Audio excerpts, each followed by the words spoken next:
Hello guys, আজকে আমি তোমাদের দেখাবো আমরা কিভাবে আমাদের বারবার ক্যান্সেল হয়ে যাওয়া প্ল্যানটাকে সাকসেসফুল করলাম।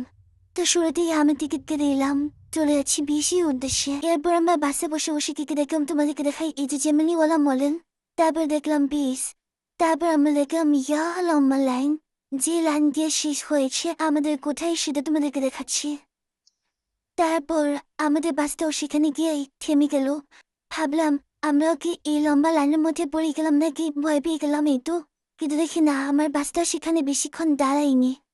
তারপর আমি বাস থেকে দেখলাম, বাস থেকে দেখতে দেখতে এই যে আমাদের সামনে এই আঙ্কেলটি আমাদের খুব ডিস্টার্ব করছিল দেখতে, সেটাও আমরা পর্যবেক্ষণ করছিলাম। যাই হোক, এই দেখো বাসটা একটু দাঁড়িয়েছে। তারপর আমরা বাস থেকে নেমে সকালে ব্রেকফাস্ট করে নিলাম।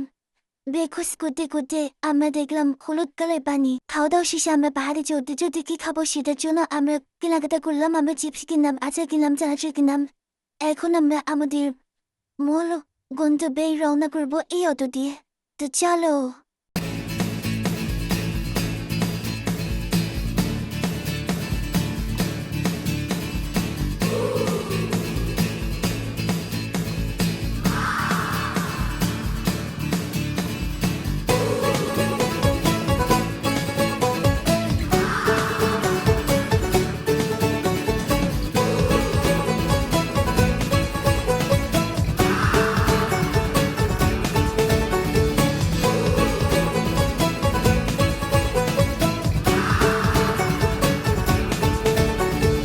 शामें मलंग सी रातें सुरंग सी।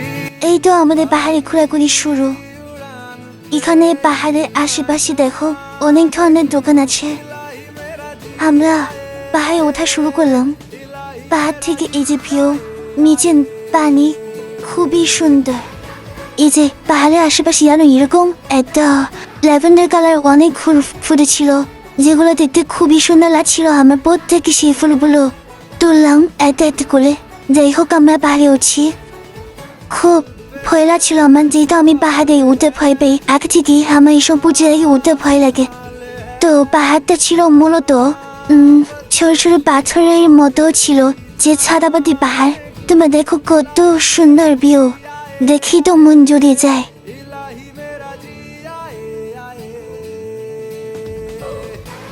পাহাড়ে ঘুরতে ঘুরতে এই যে পাহাড়ের মাঝে হঠাৎ করে আমরা এত সুন্দর দোলনা দেখতে পাই। মানে এটা তো বিজনেস, এখানে দোলা চড়তে গেলে টাকাতে চড়তে হবে। যাই হোক, তো এই দোলা দেখে আমার বান্ধবী অস্থির। সে বলছে চল কাছে এই দোলাতে উঠবো, আমরা এই দোলাতে উঠে ছবি তুলবো। কিন্তু তোমরা দোলাতে দেখো। তারপর ওখানে গিয়ে দেখলাম যে ওদের কিছু বাচ্চারা দোলা চড়ছে। সেটা দেখে আমরা আবার আমাদের পাহাড়ে উদ্দেশ্যে রওনা করি। আমরা পাহাড়ে উঠতে থাকি উপরে। এই জায়গাটার উপরে উঠে আমাদের খুব ভয় লাগছিল। মানে তোমরা দেখো নিচে পুরো পানি, এখান থেকে পড়লে অবস্থা শেষ। বাট খুবই সুন্দর ভিউ ছিল, খুব ভালো লাগছিল দেখতে। তারপর আমরা পুরোটা পাহাড় হেঁটেছি। এক প্রান্ত থেকে শুরু করে অন্য আরেকটা প্রান্তে গিয়েছি। পাহাড় হাঁটতে হাঁটতে হঠাৎ দেখলাম এই ছাগলটা পাহাড় থেকে নামছে। আমার ব্যাপারটা দেখতে খুব মজার লাগছিল। আমি অনেকক্ষণ ধরে দাঁড়িয়ে এই ব্যাপারটা দেখছিলাম। আমার বান্ধবীর এদিকে আমাকে দেখে চলে যাচ্ছে, কিন্তু আমি ব্যাপারটা দেখেই যাচ্ছি। দেখো কি সুন্দর করে নেমে যাচ্ছে, ও ভয় পাচ্ছে না। এরপর আমরা পাহাড় থেকে নেমে পাহাড়ের নিচে বসে আমি চিপস খাচ্ছি। এই যে আমার বান্ধবী আচার নিয়ে আসছিল, আচারের সাথে চিপসের কম্বিনেশন খুবই মজা লাগছিল। তারপর আমরা যাচ্ছি আমাদের নেক্সট লোকেশনে, যেটা আমাদের চোখে এই দোকানটা পড়ে। দোকানটার সবগুলো জিনিস খুবই অনেক ছিল। তারপর আমরা চলে গেলাম 0 পয়েন্টের কাছাকাছি, যেখান থেকে ভিউ খুবই সুন্দর। এ দেখো আমরা নৌকায় বসে কিছুক্ষণ ভিউ দেখলাম, বাতাস উপভোগ করলাম, ছবি তুললাম। তারপর এই নৌকাটা দেখো পঙ্খী আছে নৌকা।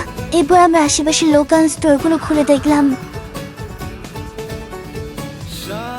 গাইস, আমরা সাদা পাথরের জায়গায় এসে পুড়িয়ে খাচ্ছি। সরি, দেখেন পাথরগুলো খাইতে এত মজা। গাইস, আপনারা আসলে বেশি করে খাবেন, দেখবেন আশেপাশে পড়ে থাকে কালারফুল পাথর, সেগুলো খাবেন। ওকে ওকে বাই। এরপর আমরা সিঙ্গাপুরে চিনে আমাদের নেক্সট লোকেশনে গেলাম। এটা মূলত একটা গির্জা, খুব সুন্দর ছিল ভিতরের পরিবেশ। তারপর আমরা লোকাল মানুষজনকে দেখলাম। এরপর আমরা নেক্সট আরেকটা গির্জায় গেলাম। সেখানে গিয়ে দেখলাম খুবই সুন্দর। আমি এর আগে কখনো এই চার্চের ভিতরে ঢুকিনি। আমার খুব ভালো লাগছিল, মানে খুব শান্ত শিষ্ট একটা পরিবেশ। এটা ভোগ দিয়ে মনের মধ্যে কাজ করছিল, খুব সুন্দর। পরিষ্কার পরিচ্ছন্ন যেদিকে দিয়ে মানে চোখে খুব আরাম লাগছিল। তারপর আমরা ভিতরে কিছুক্ষণ ঘোরাঘুরি করে এখান থেকে এখন রওনা করবো আমরা বাস স্ট্যান্ডের উদ্দেশ্যে। তো আজকে এ পর্যন্তই আমাদের ঘোরাঘুরি, দেখা হবে নেক্সট কোনো ভিডিওতে। সে পর্যন্ত সবাই আমার ভিডিও দেখতে থাকো। আজকে দাদা।